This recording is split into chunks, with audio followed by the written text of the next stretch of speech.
โอ้สร้างคนจัดให้เลยนี่พี่น้องกันเนาะแพงเดี๋ยวว่าผ้าตลาดเดี๋ยวว่าสร้างคนจัดให้เลยนี่พี่น้องกันเนาะบอลใส่น้ำอบน้ำหอมพับเอาก็ได้ตะกี้มาเจอแจกตอนใส่หมดถึงกระบะมันใส่หอมหมดเชธรรมดาใส่ก็ได้แต่ว่ามีแล้วบ่มีแล้วบ่ไม่ตัดกระเจเพิ่นมีเพิ่นซื้อมาแล้วบ่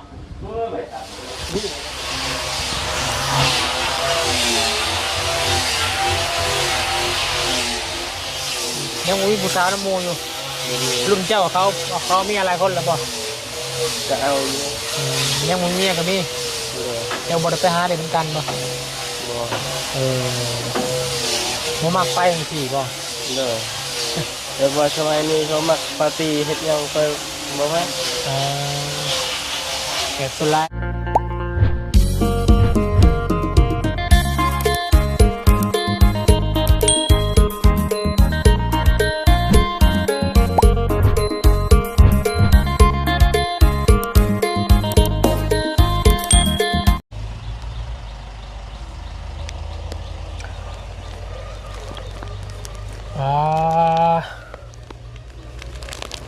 ดูสิแมน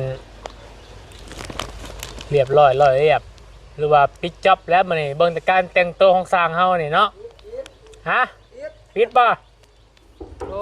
เบิ่งแต่การแต่งตัวของสร้างเฮานี่มันมากเสียบก็เลยแก้บ้าโอ้แก้วพุ่นมากโดยเสียบพุ่นนี่ยังไงเฮ็ดตำมั่มอยู่เนาะทางสร้างเฮากะ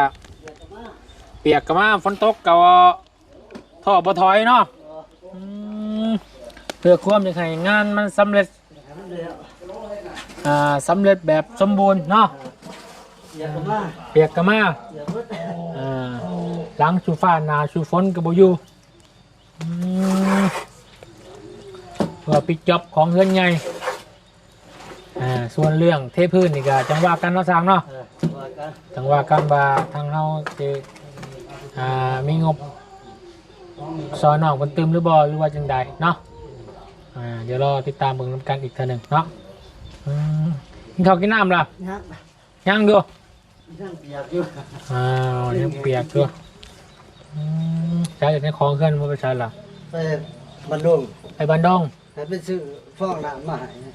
มันบ่มีฟองน้ำพวกน้องปประชงบอกเนาะไปซื้อกับบ่ได้ดอกอันเดียวมันหนักแต่ว่ามันบ่มีก็จำเป็นไปด้วย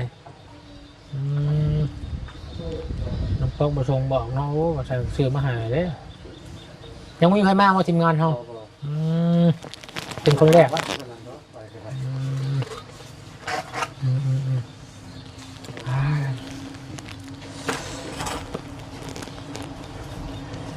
เป็นยังไงแล้วตัวปิดจ็อบแล้วมันเนี่ยกำลังเก็บรายละเอียดเนาะเสาเพิ่นกำลังเรียนล่องเนาะเรียน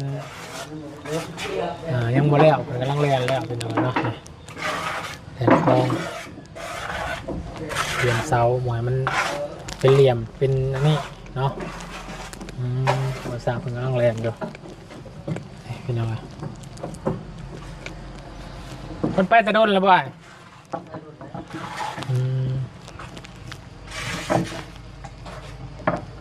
คือว่ามันนี่กับแมนเมอร์ปิดจ็อบแล้วมันนี่พี่น้องเลยเนาะพอไงงามบ่ดงออบ่งามเนาะ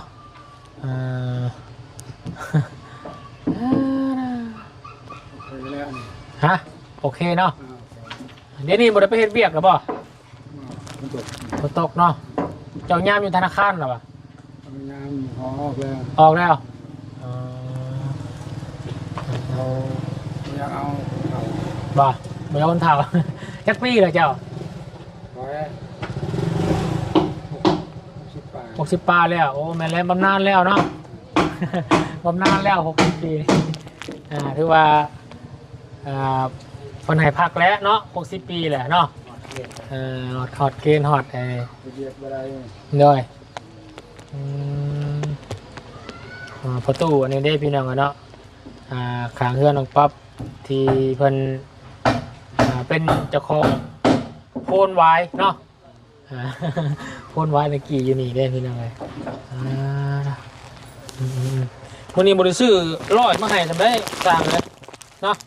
กินขนมห้องท้องก่อนเนาะปันกันกินพี่น้องเลยคิวร้อยมาให้ครับ เหยียบเลยเด้อ เหยียบได้แล้วป่ะ เหยียบได้ เหยียบได้แล้วพี่น้องเลยโอ้เบิ่งขึ้นไปเบิ่งเฮือนงามก่อนคือว่ามื้อนี้คือสิบ่ได้ยินเสียงกบเสียงเขียดแล้วมื้อนี้เนาะ ยังคัดเติมอยู่เลยยังคัดตื่มอยู่ป่ะ มันบ่ได้โคตรคัด อ๋อคัดอันนะป่ะคัดตัวนี้นี่ป่ะดาดท้ายนี่ป่ะให้มันหวานมีเสียงเนาะให้มันเรียบให้มันยังอะไรพยายามเก็บรายละเอียดเพิ่มเติมเอ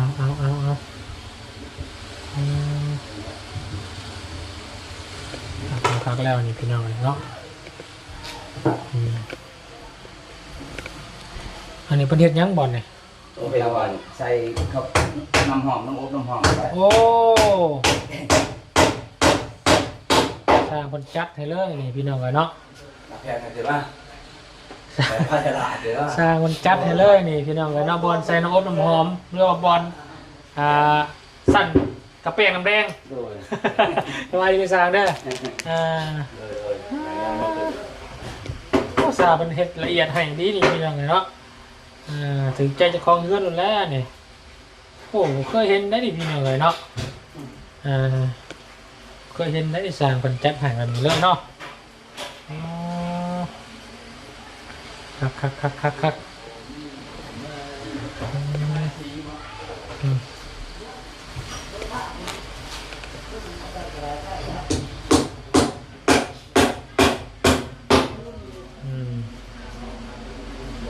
มันตั้งแปมได้ยังใส่สบายไป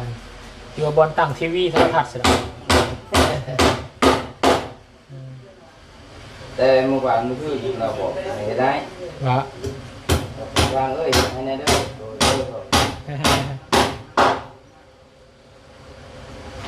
เพิ่งสร้างอยู่แล้วเนาะสอนกันพอสร้างเอาไว้กินขนมยังมีเครื่องดื่มมาให้ซ้ำพี่น้องวันนี้ก็ได้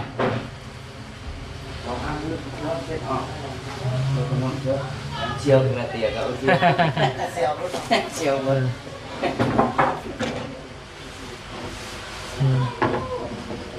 กองใหม่ฉลามมันยังเรือเป็นกระปอยเนาะใส่เป็นประโยชน์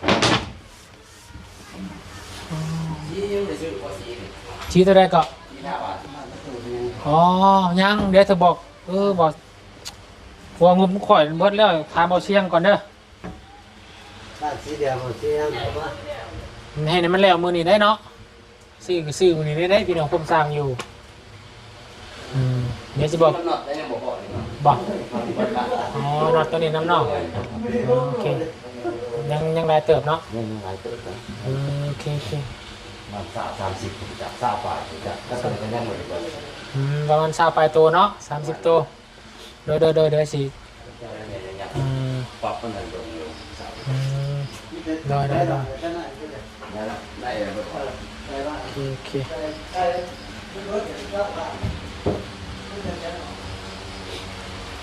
เดี๋ยวอีกถามทางเบาเสียง ก กั ระ นก่อน เจี๊ยบใช้เนี่ยอะไรกระเจี๊ยบป๊อกถามเนี่ย ใช่ แจ๊ตัวนี้นะแจ๊ประตูใหญ่ เดี๋ยวประตูใหญ่นี่ป่ะมันมีแบบใดก่อนกระเจ คุณมาใส่กระเจี๊ยบธรรมดาเอาคุณบอกว่าเสีย เดี๋ยวธรรมดาเอาก็ได้เป็นหูง่วงหรอเนาะ แม่นตัวผับออก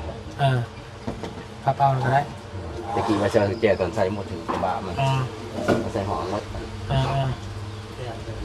เชธรรมดาใส่ก็ได้แต่ว่ามีแล้วป่ะมีแล้วป่ะ ใบตัด กระเจเพิ่นมีเพิ่นซื้อมาแล้วป่ะ นี่เราบอกไปเจอ บอกผมมี โอเค กระเจี๊ยบ กระเจคูใหญ่เนาะ อันนี้ก็ยังบ่มีแต่ทางไหนนี่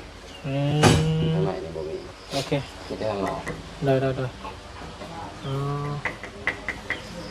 ทานน้ำมะเชียงวางงบน้ำมะเชียงอาจจะเหลืออยู่พี่น้องด้วยว่าจะได้ง ง่วงจับข้างในยังขาดคู่หนึ่งแล้วก็กระเจนี่แล้วก็น็อตเนาะเนี่ยพี่น้องเราต้องมาเบิ่งนั่นแหละในน็อตมันยังขาดอยู่พี่น้องเลย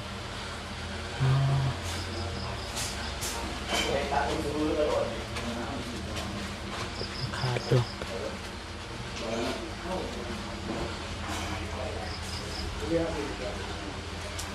สีนี่ประมาณทั้งปองหนึ่งเนาะปองหนึ่งปองประมาณ200,000แหละพี่น้อง200,000ปลายเนาะ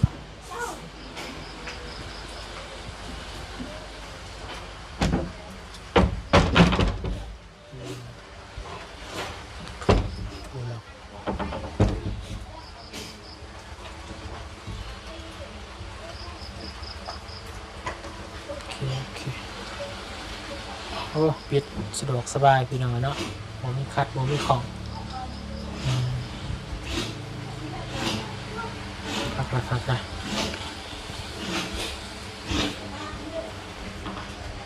ช่างตะโลห้ามพักว่าเหมือนบริมาบ่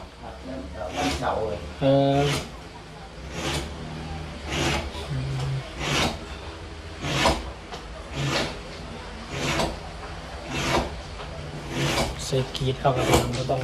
ไปเมื่อน่ะเอาเมื่อมาเลย อุปกรณ์เอาเมื่อ เรา มา ใส่ยุดตัวแล้วลง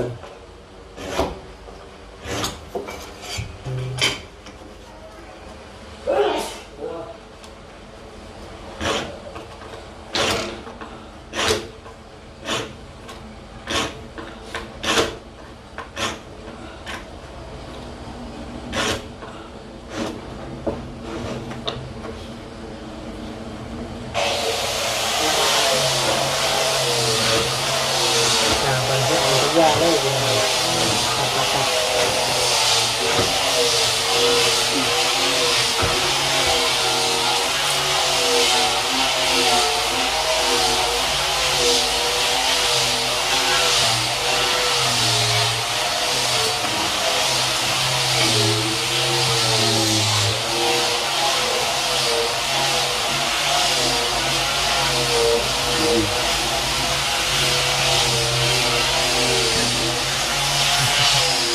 ด้านซับ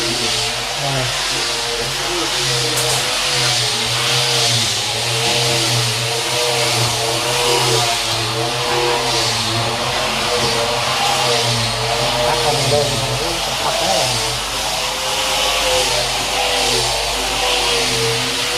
พักมันทุกเที่ยง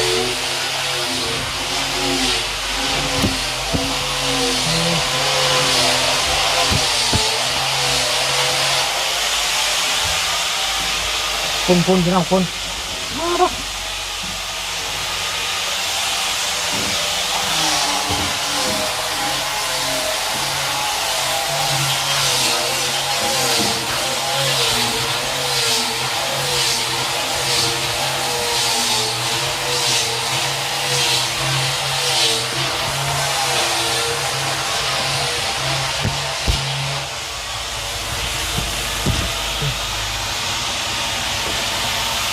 เสียงควายจนเมินก็ได้นี่พี่น้องเดี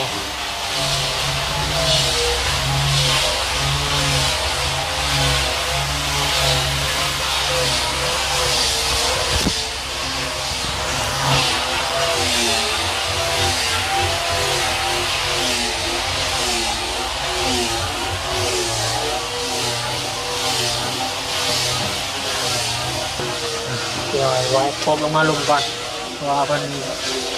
กำลังคัดไม้เนาะมันสบายดีน้องซ้ำนี่น้องเลยนะ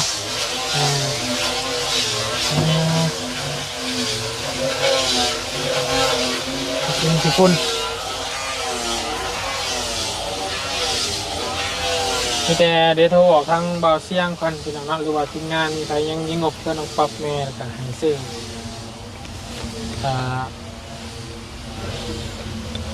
ตัวหลอกประตูครับประตูใหญ่ประตูคูเป็นอะไรกันน็อตเนาะแล้วก็ง่วงจับประตูเปิดครับ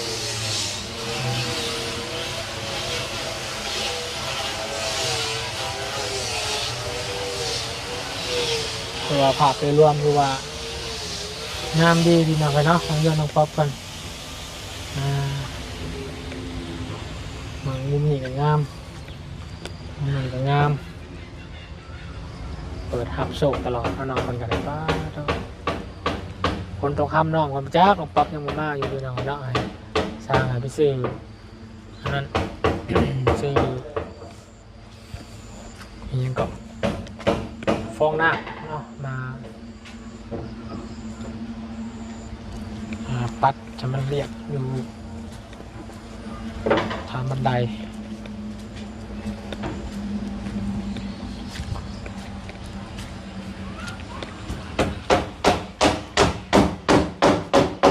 ซักพี่น้องสังทอง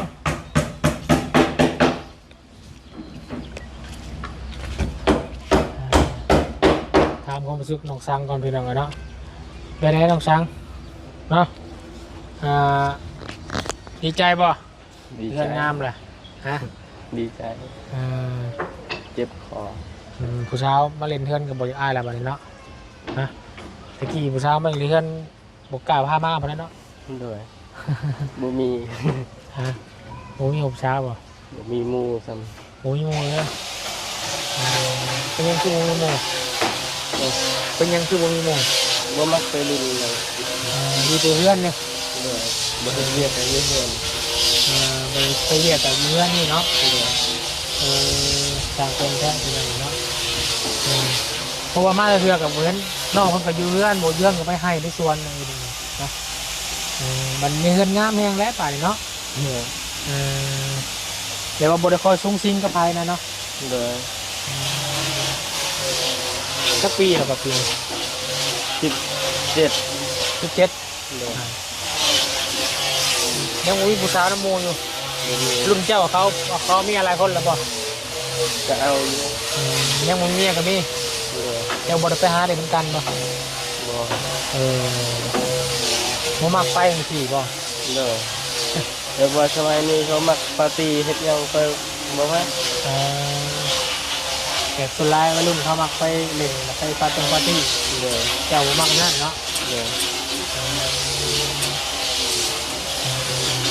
ว่าตกซ้ำกับเห็นอยู่พี่น้องเลยจ้ะบ่พอได้ทำความสักน้องเป็นปันใดเนาะวันนี้ได้เงินงามเลยจองนอนบนไหนบ้าน มันอยู่นอก อยู่นอกกันเนาะแน่น้องนอนอยู่ในเนาะ ด้วย เห็นทำกันอยู่ในกันแล้วพี่น้องเลยเนาะสถานที่มันงามเลยเพื่อนท่านงามเลยบ้านว่ามักไปแบบสั้นเนาะเจ้าเนาะเป็นวัยรุ่นดีหายากได้สบายจริงเลยเนาะส่วนหลายวัยรุ่นทุกเจ้าสมัยนี้เขาไปเล่นปาร์ตี้เนาะ ด้วยอยู่บ้านนี่หลายคนปาร์ตี้ เห็นป่ะเจ้าโมไป บ่ค่อย อยู่เยือนดีกว่าเนาะเบิ่งครอบครัวแล้วก็ซอยเวียกครอบครัวดีกว่าเนาะ ด้วยทุกอย่างเขาก็บ่มีเงินนำ คือไปน้ำโมไปปาร์ตี้น้ำโมก็ต้องเราโมมีเงินกับไปกับอ้ายโมแล้วเนาะ ด้วย โมคิดจะมีเมียป่ะยังโมคิดป่ะ ด้วยยังไม่คิด เรือมีผู้ชมผู้สาวทักมาตรงเขาสับบ่มีป่ะ ตอนนี้ มีอยู่ร่มอยู่เนาะเดี๋ยวค่อยไปหากับไปอยู่ป่ะ บ่ไป ไปเนาะยังโมไป ทุกอย่างก็บ่มีรถแล้วแค่บ่มักไป มันก็บริเมียน้ำมูลแล้ว บ่มีเงินเลย ฮะ บ่มีเงิน เดี๋ยวยังนครยามมีก็มีเนาะหาเงินหายังได้ซะก่อนเนาะแต่ว่าเขามีเงินมียังเนี่ยมืดดอกเนาะเมื่อนี้เขาต้องมีเงินมียังมีเงินมันจะเอียงตัวเองได้ก่อนเนาะเลี้ยงตัวเองเลี้ยงครอบครัวได้ก่อนจังนี่ก็ได้เนาะผู้ชายนี่35คือว่ายังบ่เท่าได้แต่ว่าเขายังมีเงินหาเงินเนาะการสร้างครอบครัวมาเนี่ยเขามาอยู่น้ำมันก็ต้องเขาสามารถเลี้ยงเขาอยู่ได้เนาะ เพราะว่าเคยเห็นหมู่รุ่นคอยเอาเมียแล้วเฮ็ดหยังก็บ่เป็น ยังบ่เป็น เป็นยากแล้วนะเขาหักเขาเนาะเขาต้องดูแลเขาได้เนาะน้องมาเนี่ยคือเป็นอันหนึ่งก็คือเรื่องเงินเรื่องคำมาแล้วเนาะแล้วก็การงานมันต้องมั่นคงมาแล้วเนาะมันต้องเอาลูกสาวคนมายืนเขาได้เนาะท่านจะไปแต่งลูกสาวมาลำบากเขาก็ได้เนาะ บ่ได้ ลำบากก็ลำบากมาเป็นเมียเขาอะไรเมียที่เก่านะบอกยังไงเพิ่นลำบากนำเลยเนาะจะได้กะสู้ๆด้วยน้องสังได้มีแต่ถ้ามีงานมีการดีๆเฮ็ดกะไปเฮ็ดไปทำแล้วก็มีเงินมีคำมาจังสบายเนาะแต่นี่กะมันลำบากอยู่มีเมียอยู่ไปก็มีเงินแต่ก็ยังตดล่างพาหนะอีกแล้วเนาะมันมีขี่พี่น้องเลยน้องสังแล้วก็น้องขอบปรับกันกันนะเราจะได้สู้ๆเนาะไม่เป็นเจ้าแล้วเป็นเสาหลักเนาะครอบครัวทางป๊อปน้องพองกันยังน้อยเจ้าผู้ใหญ่ต้องเบิ่งครอบครัวนำเด้อฝากเบิ่งเรื่องเมืองซ่านน้ำกันนี่แหละเด้อเรื่องซ่านกันทำการของพองอีเจ้าแล้วเนาะมันจบสัญญามันสีแดงสีน้ำจำได้กับเบิ่งเอาเนาะโอเคได้น้องเด้อลำบากไปเวียดทางอื่นก่อน สบายดีแล้ว สบายดีเด้อเบิ่งเรื่องเมืองซ่านน้ำแก่เนาะไปโอเคพี่น้องเลยนอกจากทางน้องสังเพิ่นเนาะน้องของน้องป๊อปพี่น้องเลยนอกจากถือว่าเป็นวัยรุ่นบุคคลหนึ่งที่เพิ่นบ่ไปสูงสิงหรือว่าไปมั่วสุมเนาะทางอื่นทางหยังพี่น้องเนาะเพิ่นก็บ่มักก็สอนซะเนาะเดี๋ยวติดตามเบิ่งนำกันเนาะทางน้องป๊อปน้องป๊อปเลยบอกทั้งทีมงานก็มีภายในน่าจะขาดเครื่องก็คือน็อตเนาะสีสำคัญพี่น้องเนาะประตูใหญ่โดยยินดีไม่แห้งได้เป็นอันเดอร์สำหรับคลิปนี้คุณขอลาก่อนแล้วผมมองคลิปหน้ากันแล้วกันว่าคลิปนี้ขอบคุณขอบใจ FC เบิร์ดสุขุทุกคนที่ขอรับชมและติดตามเป็นกำลังใจกับประวุฒิสารวัตรตลอดมาเด้อยินดีไม่แห้งสบายดี